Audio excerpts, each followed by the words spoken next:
moni mwa moyo wathu Yesu Kristu ndikulandireni mtumiki wa kanthawi kochepaka. Mawu athu achokera m'buku la Mateyu chapter 5 verse 6. Mateyu chapter 5 verse 6, pamene Yesu Kristu akunena kuti odala ali akumva njala ndi ludzu la chilungamo chifukwa adzakhuta. Odala ali akumva njala ndi ludzu la chilungamo chifukwa adzakhuta. M'Baibulo lachiwali alemba kuti odala ali akumva njala ndi ludzu la chilungamo chifukwa adzakhuta. Mawu awa achilungamo amasulira kuchokera ku mawu onena kuti righteousness imene ikutanthauza kuti chiyero. Kotero pa Mateyu chapter 5 verse 6 pamene akunena kuti odala ali akumva njala ndi ludzu la chilungamo akutanthauza kuti odala ali akumva njala ndi ludzu la chiyero. Ndi odala anthu amene amamva njala ndi ludzu lolakalaka kuti akhale anthu achiyero chifukwa adzakhuta. Ndithu pa dziko lapansi pano anthu ambiri tikupembedza, anthu ambiri tikupemphera kwa Mulungu wakumwamba, koma mawu akunena kuti mwa anthu amene takhulupirira, mwa anthu amene tikupembedza, si tonse amene khumbo lathu lili kukhala anthu olungama, si tonse amene khumbo lathu lili kukhala anthu achiyero, si tonse amene khumbo lathu lili lolakalaka kuti tikhale ndi makhalidwe monga a Mulungu wakumwamba, tikhale oyera monga Atate wathu wakumwamba ali.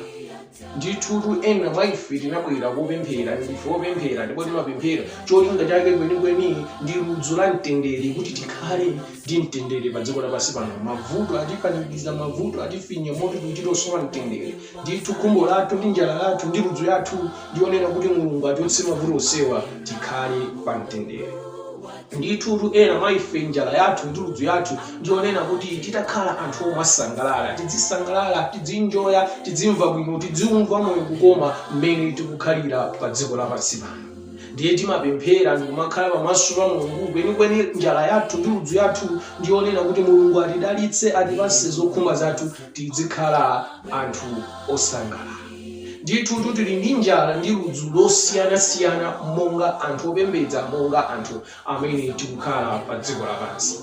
Ena njala yawo ndi ludzu yawo ndikukhala ndi mwana, ena njala yawo ndi ludzu yawo ndikupeza banja, ena njala yawo ndi ludzu yawo ndionena kuti business ziyenda, ena njala yawo ndi ludzu yawo ndionena kuti akweze udindo. Ndithu njala ndi ludzu losiyanasiyana pa zinthu zosiyanasiyana.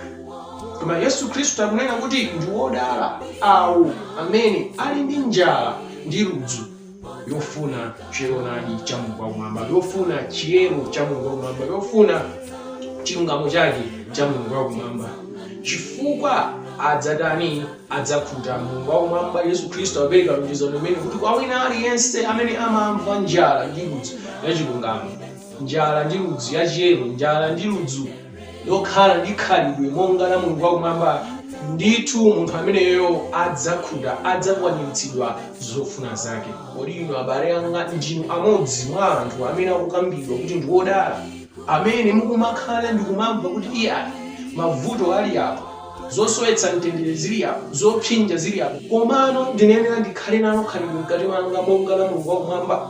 Kodi inu mumamva kusoweka ndi kufunika kokhala ndi makhalidwe a Mulungu wakumwamba? Ndikumafika pomasowa mtendere, pomamva njala, pomamva ludzu kuti iyayi ndinangoyenera kukhala wachikondi monga Mulungu wakumwamba, wachifundo monga Mulungu wakumwamba, woleza mtima monga Mulungu wakumwamba, oyenda mchiyero chake cha Mulungu wakumwamba monga amene anayendera Mbuye wanga Yesu Kristu. Kodi inu mumamva kusoweka kumeneko? Yesu Kristu mawu asanangonena anaona mmene anthu tikuchitira, tili ndi njala ndi ludzu la zinthu zosiyanasiyana. Koma ludzu limene limamsuntha Mulungu wakumwamba, limamsangalatsa Mulungu wakumwamba ndi kumpatsa chidwi, ndi pamene munthu akhala nalo khumbo mkati mwake lofuna kukhala ndi khalidwe la chiyero monga la Mulungu wakumwamba. Ndipo Mulungu wakumwamba kunena kuti munthu ameneyo adzakhutitsidwa, njala imeneyo ndi ludzu limeneyo lidzakhutitsidwa, makhalidwe amene awalakalaka achiyero ndithu kwa iye adzakwaniritsidwa. Ndinu odala pakukhala ndi njala ndi ludzu la chilungamo. Mudatha kukhala ndi njala ndi ludzu ndi zinthu zosiyanasiyana, muli nayo njala ndi ludzu lofuna kukhala ndi makhalidwe monga Mulungu wakumwamba, okhala munthu wangwiro ndi wowongoka mtima monga mmene analili Yobu. Ndi odala atu anthu amene amakhala nako kukhumbakhumba atakhala otere. Mawu a Mulungu akunena bwino ndithu kunena kuti yambani mwafuna ufumu wa Mulungu wakumwamba ndi chilungamo chake ndi chiyero chake, ndipo zina zonse zidzakwaniritsidwa kwa inu, kapena kuti zina zonse zidzawonjezedwa kwa inu, kapena kuti zina zonse zidzapatsidwa kwa inu. Palibe chinthu chimene chimamusangalatsa Mulungu wakumwamba, chimamusuntha Mulungu wakumwamba ngati pamene munthu ali ndi chidwi ndi njala ndi ludzu la chilungamo lofuna kukhala ndi makhalidwe a Mulungu wakumwamba mkati mwake, kukhala ndi makhalidwe a chiyero mkati mwake. Palibe khalidwe limene limamusuntha ndi kumusangalatsa Mulungu ngati pamene munthu ali wolakalaka kukhala ndi chiyero mkati mwake.